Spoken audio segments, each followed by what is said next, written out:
Hi, it's Pete here from See Your Toes again. Do you suffer from anorexia?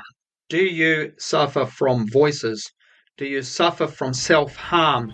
Have you had years of torment through your life? Are you starting to wonder if there's any hope going forward? Today's guest is a very special guest. Her name is Valerie. She has had all of these things all of her life. She has suffered terribly through her life. She has had all sorts of problems from when she was a child right through to the age of 40. Because of the length of this podcast, it goes for nearly 1.5 hours. I've broken it into 3 sets of roughly 30 minutes so that you can have a better understanding of where she's been going.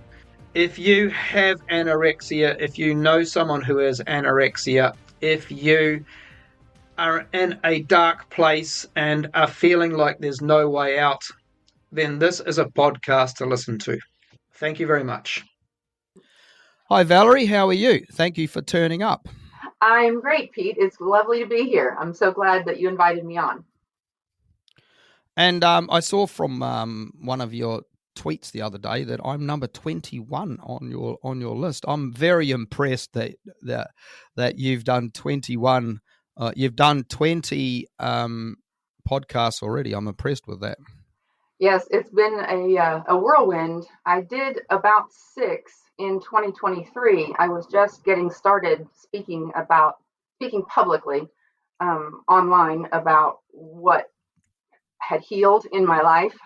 Prior to that, it had just been Twitter and Instagram and in print and typing it, but I had not spoken about it face to face with someone to explain my story. So I had a few in 2023, but 2024, January 1, we hit the ground running, and I've done 8 in the last 5 weeks, about 2 each week. So it's been an amazing opportunity to share with as many people as I possibly can to hopefully prevent someone else from going through what I went through.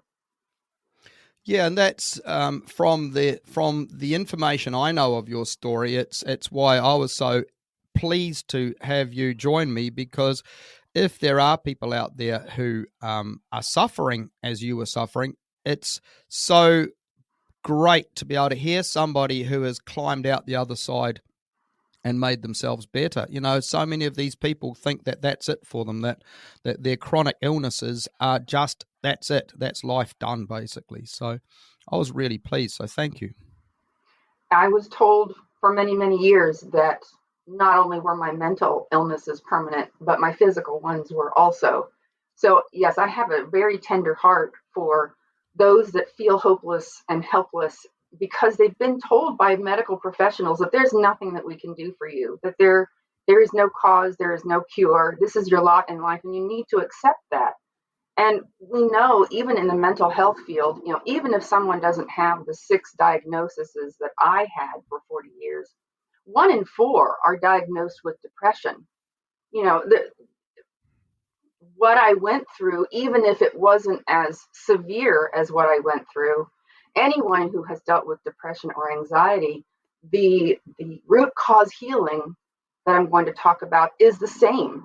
No matter what minor mental health issue you're going through, the healing is the same. The nutrition component is the same.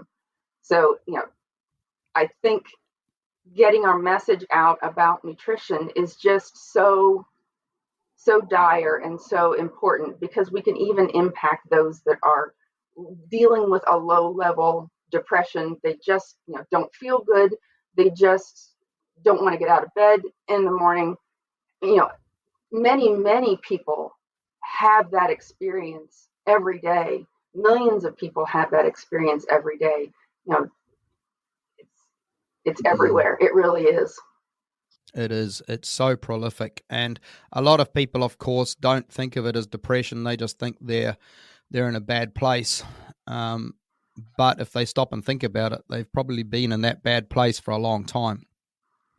And if they keep doing the same thing tomorrow that they're doing today, then they're going to remain in that bad place. But I think a lot of people too, sorry to interrupt, I think a lot of people too don't realize that the way they're feeling mentally emotionally can be so attributed to food. That's the big, amazing thing, because people think mental health is from outside sources. It's from history, or it's from drugs, or it's from some other reason. And I'm sure you can tell us a different story. Yes, and we don't get those messages from our doctors. I mean, even in the psychiatry field, no one in 40 years ever asked me what I ate. They just pushed the food pyramid. The hospitals pushed the meal plans of high carb and how to combine, to be vegan, to be vegetarian, how to combine foods to have whole protein with beans and rice and wheat and peanut butter. Um, and even the psychiatrists, they also attribute it to just a psychiatric condition, that your mental illness is just completely 100% from childhood trauma. Well, childhood trauma is horrendous in itself. Yeah. Yes. But you can work through those issues and still be diagnosed with those same mental illnesses, because you can process those memories and process those emotions and deal with that and lay it to rest. But that does not fix the root cause of the mental illness. It does not fix the neurotransmitters in your brain that are starving for nutrition because you've gone decades without the meat and fat that it needs, and combine that with eating the wrong things that have anti-nutrients and are antagonistic to those minerals and amino acids that your brain needs to heal. So it's a firestorm, and it doesn't have to be that this is strictly a psychiatric condition. It's a metabolic condition. It's a neurological condition that can be reversed. And of course, your brain is what, 20% cholesterol or something? There's a lot of fat up there. Yes, it is. And we, for decades, were told not to eat any fat, so that doesn't help. That's correct. Would you like to start from the start then, Valerie? Because I've kind of taken us off on a tangent here. Would you like to tell us your story? I sure would. As a young child, even before I was officially diagnosed with the 6 that I'm going to list, I was not well. I can remember being 3, 4, 5, 6 years old. I was very anxious and very sad. Now, there were things going on in my life that precipitated that, but my nutrition was very much a contributing factor. I grew up in the 70s, and there was hardly any meat around. It was fat-free. Get rid of the butter, and it's now margarine. Cookies were fat-free. Everything was fat-free. Instant potatoes. Everything was carb-heavy. My family thought, based on what was being taught as far as nutrition, thought that they were providing a healthy diet. That was when Cheerios and Kellogg's were, starting in their prime of this cereal is heart healthy. It's going to lower your cholesterol. And our meals were based around pasta and noodles and spaghetti and those types of large building blocks, whole wheat bread, all of those things that the mainstream pushes as what is healthy. And I can look back on it now and see the clear connection, because I was not well. I was a young child that was plagued with anxiety and depression, and it manifested in physical ways also. I was diagnosed with an ulcer at 12. My anxiety was so bad. My immune system was so bad that at 13, I was home for 12 weeks from school with a very severe case of mononucleosis. And the doctors misdiagnosed it for 8 weeks. And in those 8 weeks, they had me on 8 different antibiotics, which damaged my gut, damaged my immune system further. And it took a long time to recover from that. And I think, the combination of all of those things really set me up for illness. By the time I was a young adolescent, 12, 13, 14 years old, new mental illness components were coming out. I felt out of control. I felt like everything around me was swirling, and I could not cope. I really couldn't. I couldn't function. I couldn't cope. I spent days crying. School was difficult because I was a perfectionist and a people pleaser, and I could cry for hours after school and on into the evening if I felt that I had done something wrong or didn't please my teacher well enough or didn't do my homework perfect enough. This is when the clinical depression was diagnosed and the anxiety and panic disorder was diagnosed.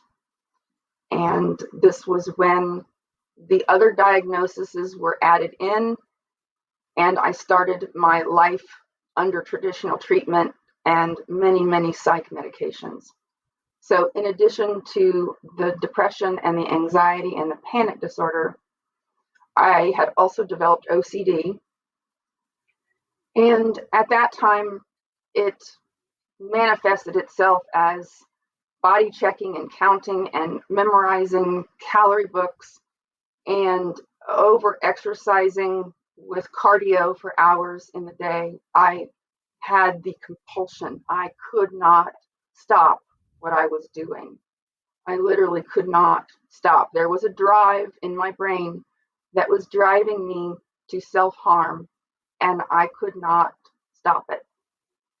The OCD later got worse, and I developed another set of behavioral issues related to the OCD. I was cutting my arms and legs, and I also was diagnosed with a condition called trichotillomania, which is hair pulling. I was pulling hair from my scalp and my eyebrows and my eyelashes. That was, it's hard to explain when someone has not gone through it, but it's in your brain that's driving you to do this. In the moment, the 5 seconds that you give in and you do this, there's a release. I try to explain it like a bulimic binging and then vomiting. That 5 to 10 seconds that they are vomiting, there is an actual release in their system. There's a calmness for those few moments because you are giving in to what your brain is telling you to do in terms of self-harm and self-punishment. Now, of course, it doesn't last, but that's the initial release. That's the initial drive that if I do this, I'll feel better. But of course, it's a faulty lie. This was when I was also diagnosed with anorexia.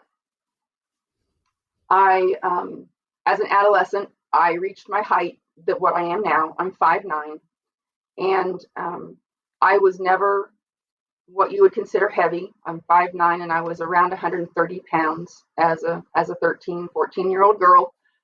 But that's where it started.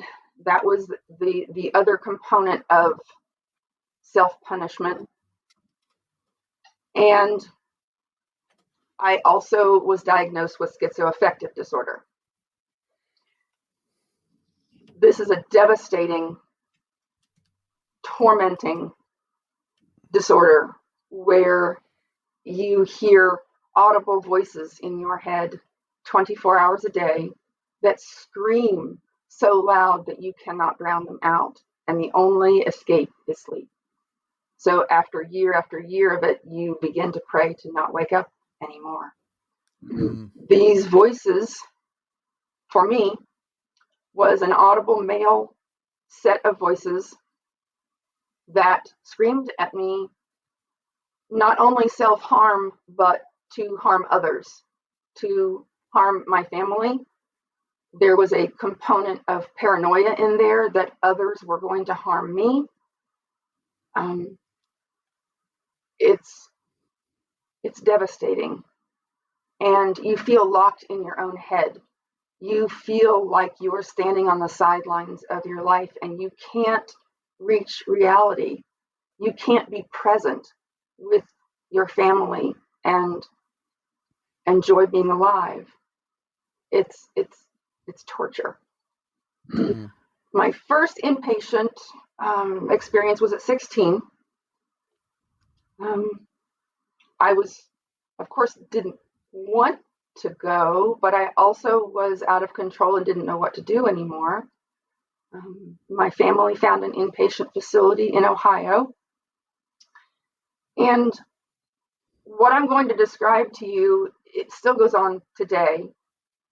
I have since come alongside and visited those that are in mental wards and eating disorder units now. And I'm heartbroken that the protocol, the quote unquote treatment, has not changed at all. What's the definition of insanity? Doing the same thing over and over and expecting a different result. And so for 30 years, their approach has been the same and it has not changed. And that is why I'm passionate about what we are all doing in this community, because we have to affect change. So when I was put inpatient, a lot of the hospitals have a rule that you're in a double lockdown facility. You not only can't leave the hospital, but you also can't leave the wing of the hospital that you're in, even to go walk around. Now, I understand the premise. They're trying to keep you from burning more calories. They're trying to keep you stable medically and to eventually put weight on to release you and proclaim you well and go home. But it's difficult to be strapped to your hospital bed, and anytime you are taken somewhere, whether it be a shower or group therapy or the psychiatrist, you have to be in a wheelchair. The first thing that's done is a feeding tube is inserted, the nasogastric NG feeding tube. The ingredients then and the ingredients now are the same. The top three ingredients are canola oil, high fructose corn syrup, and soy. Wow. Those are the same ingredients not only for an NG feeding tube, but they're also the top three ingredients for all of the over-the-counter ready-made drinks that we can purchase to quote-unquote help our nutrition, like Ensure and Boost that you can find in the store. Any sort of liquid flavored nutrition that they claim has protein in it, those are still the top three ingredients. And this is used for children who are not thriving. It's also the top three ingredients in most baby formulas. It's what's used, of course, for eating disorder units or anyone that has had any kind of throat surgery or any kind of gastric surgery, and they need what they deem as nutrition in the hospital. It's also used in nursing homes for the elderly who can no longer eat food, or as an adjunct to nutrition. Those three ingredients are so inflammatory to the brain. Mm-hmm. That's all it is inflammation and calories. The hospital's protocol is to cause you to gain weight. And when you are at their considered safe weight, they consider you well and let you go home. But weight restoration on carbs has nothing to do with healing the mental illness. You just walk out of there with more pounds on your frame with the same mental illnesses that you went in with no reduction at all. When the feeding tube comes out, then you're expected to eat the tray of food that is ordered for you either by yourself or with the other inpatients that are there in like a group room where everyone is served their meals and snacks. 3 meals, 3 snacks a day. And the hospital that I was in and this is something that people have to research before they choose to go into a hospital. The one that I was in was vegan/vegetarian, based on the CEO, based on the backers to the hospital. This one in particular was funded by and backed by the Seventh-day Adventist Church. And so there was no meat protein at all on my tray. It was peanut butter and whole wheat bread, beans and rice, whatever on the meal plan that the dietitian could combine two foods together to try to make a whole complete protein. But of course, we know that combining those and coming up with the required amino acids doesn't mean that your body is absorbing them, because the amino acids that are in the plant foods are being antagonized by the anti-nutrients that are in the same plants. So you're not getting the amino acids or even the minerals that you get when you eat animal products and meat and fat. The rest of what was on my tray was all ultra-processed foods. It was cakes, cookies, pies, bagels, donuts, pancakes, waffles. And you have 2 hours to eat all of this and prove to them that you're better. And if you can eat all of this, they, after a set of weeks, pronounce you better and allow you to go home. And you have a care team. You have a psychiatrist that you go to every other day. You have group therapy with a psychologist, with the other inpatient girls and boys in that wing. You end up seeing a registered dietitian, a nutritionist. You end up having cognitive behavioral therapy, occupational therapy, music therapy, anything they can throw at it. And of course, pharmacology. At this point, you're started on psych drugs. And for me, that looked like heavy psychotic meds to try to combat the voices of schizoaffective, very high-powered SSRIs to combat the depression, and other psychotropic drugs to deal with the anxiety, the OCD, and panic attacks. So there was just a cocktail of whatever. And when I had side effects or I wasn't improving, they would, switch them out for another set and say, we'll try this. How did those drugs make you feel on a daily basis? Awful. After dedicated 30 years on them and 12 psychiatrists and 11 different psych meds,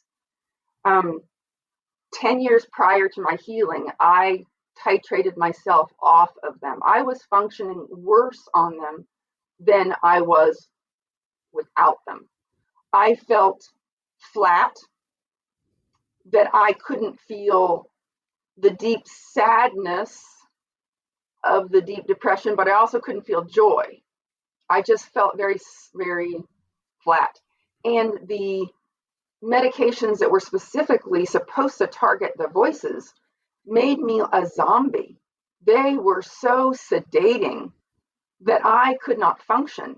I would take them at night, hoping that by morning, or at least by noon, they had worn off enough for me to function during the day. But it was horrible. I was just so sedated.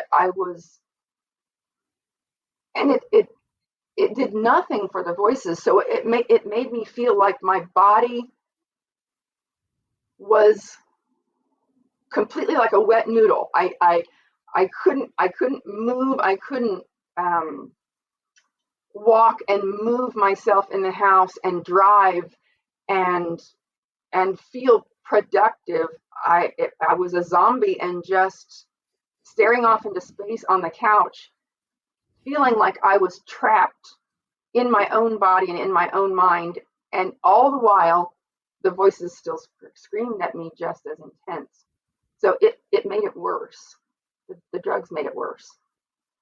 And the doctors would not help me go off of them, the last set of doctors that I had.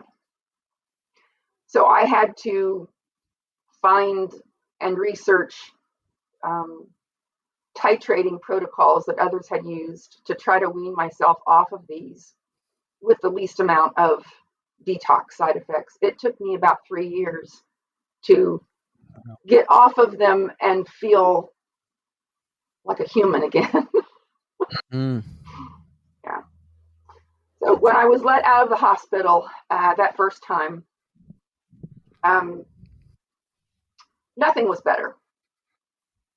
I was 10 pounds heavier, but nothing was better. It's been almost 40 years, but I can still remember my family driving me home from the hospital, and I'm staring out the window of the car, and that's all I can think about is going back to not eating at all and swallowing bottles of laxatives to get rid of the food that I did eat. Nothing was better.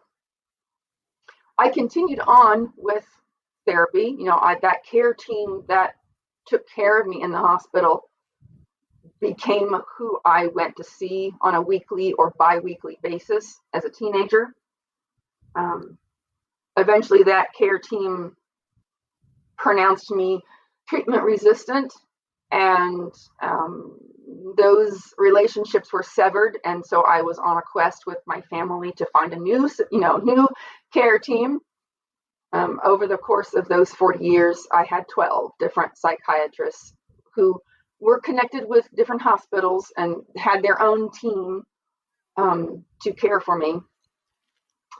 So it was very difficult. I managed to finish high school. I attempted to go to college, and that was difficult. I went to college for 2 years, and I had to quit. My weight dipped so low that my dorm mates were alarmed. My physical condition was deteriorating so rapidly that I was blacking out in the shower and in the bathroom, and they were finding me and bringing me to. The medical center connected with the hospital, the nurses and the doctors that are there on staff that provide care were alerted by some of my professors of my deteriorating condition, and I was either going to have to quit on my own or they were going to force me to. At that point, I was around 90 pounds as a 20-year-old. And so I stopped college thinking that I would use all of the energy that I had used in college to retain a 4.0 average. I would use that energy to work on myself. And I went back home to live, tried to hold down a part-time job. That was difficult because I was so malnutritioned that it was difficult to stay up and not require the rest that I needed because I was just so tired all the time. At 22 to 24, I met who was to become my husband. His love for me made me feel unconditionally loved by a man in my life for the first time in my life. And so he helps me have hope again to try to get better. But the tools were the same. You just go back to the meal plan from the hospital and from the clinicians, and you try to eat more. So, instead of just eating celery and spinach in my extreme starvation days, the way I would mitigate and try to get better was to add in oatmeal and rice cakes or baked potato. That was the ebb and flow to the extremes. But even when I would put weight on and consider myself to be eating more, it was still all plant foods that we know now contain the antagonists and the anti-nutrients. It was never meat and fat that was put in. That was the first thing to go when I became anorexic, and that was the same foods that I continued to avoid. As I got older, this was just my life. By the time I hit 40 years old, I had been hospitalized 7 times, and in and out of treatment, the same types of treatments. And at this point, at 40, that many decades of starvation, that many decades of malnutrition, I began to have major medical complications, major physical complications. Anorexia holds the highest mortality rate of all psychiatric illnesses. 20%, 1 in 5 die. And it's either by starvation or suicide to escape the torment, because there is no betterment to it. There is no permanent recovery or freedom within traditional treatment. Or organ failure happens, that go into cardiac arrest and die from a traumatic event. So I had many physical problems starting. Things were shutting off terribly. I had not had a menstrual period maybe twice in 20 years. I had completely shut that off. So all of my hormones were tanked. My adrenals were a mess. I had chronic fatigue syndrome. My thyroid was a mess. I had hypothyroid. I'd been diagnosed with severe osteoporosis at 18. And so Wow. the next 30 years functioning with no nutrition, already being diagnosed with that, my bones were a mess. The last 5 years, between the ages of 43 and 47, before I found and embarked on my healing, I had 5 fractures within 5 years because of that osteoporosis. I had constant bone pain, and those fractures were devastating. I was on crutches, I had casts, I had braces, I was housebound, I was bedbound. You combine the fact of your bones being so brittle for that many decades of malnutrition, plus I wasn't consuming anything that was going to support healing. A fracture that should have taken 4 to 6 weeks to heal and then be able to go back out and walk and use your arms and legs took me 4 to 6 months. So it was a long recovery process. And then, when I recovered and I would